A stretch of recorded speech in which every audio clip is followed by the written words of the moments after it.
बिस्मिल्लाहिर्रहमानिर्रहीम। अस्सलाम वालेकुम दोस्तों, वेलकम कहते हैं आपको अपने यूट्यूब चैनल पर। दोस्तों आज की इस वीडियो के अंदर बुध से सऊदी डायरेक्ट फ्लाइट्स बहाल करने का ऐलान कर दिया गया है। जल्दी इन दो चीज़ों पे अपनी रजिस्ट्रेशन करवाइए।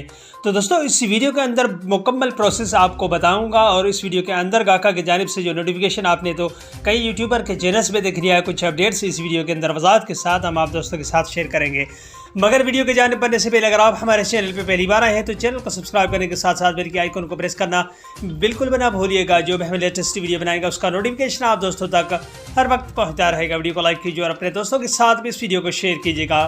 तो दोस्तों चलते हैं वीडियो की तरफ। तो दोस्तों सबसे पहले आपको बताता चलूँ कि गाका की जानिब से तमाम एयरलाइंस को एक सर्कुलर जारी किया गया है, जिसमें वाज़ेह तौर पे बता दिया गया है बिलाल अकबर की जानिब से जो मीटिंग की गई उसके बाद उन्होंने एक सर्कुलर गाका की जानिब से सिविल एविएशन की जानिब से वाज़ेह तौर पे इशू किया दिया गया है, जो कि आपके स्क्रीन के सामने आपने बाज़ाहिर तौर पर देख लिया होगा। उनमें से मुख्य वेबसाइट पे आपको रजिस्ट्रेशन करवाना होगा और उसके बाद तवक्कलना एप्लीकेशन में आपको रजिस्ट्रेशन होने के बाद इम्यूनेशन आपका शो हो रहा है तो आसानी से डायरेक्टली आप सऊदी अरब के अंदर सफ़र कर सकेंगे। मगर उसमें शराइत ये है कि PCR टेस्ट, मुकीम एप्लीकेशन में रजिस्ट्रेशन और वैक्सीनेशन आपको लाजिम नहीं होनी चाहिए। बसूरत कल से फ्लाइट्स बहाल होंगी, जो शराइत लागू किए जाएंगे वो आज ही के दिन इशू कर दिए जाएंगे। तो दोस्तों ये थी आज का अपडेट, मिलते हैं नेक्स्ट वीडियो में। बाय बाय, अस्सलाम वालेकुम।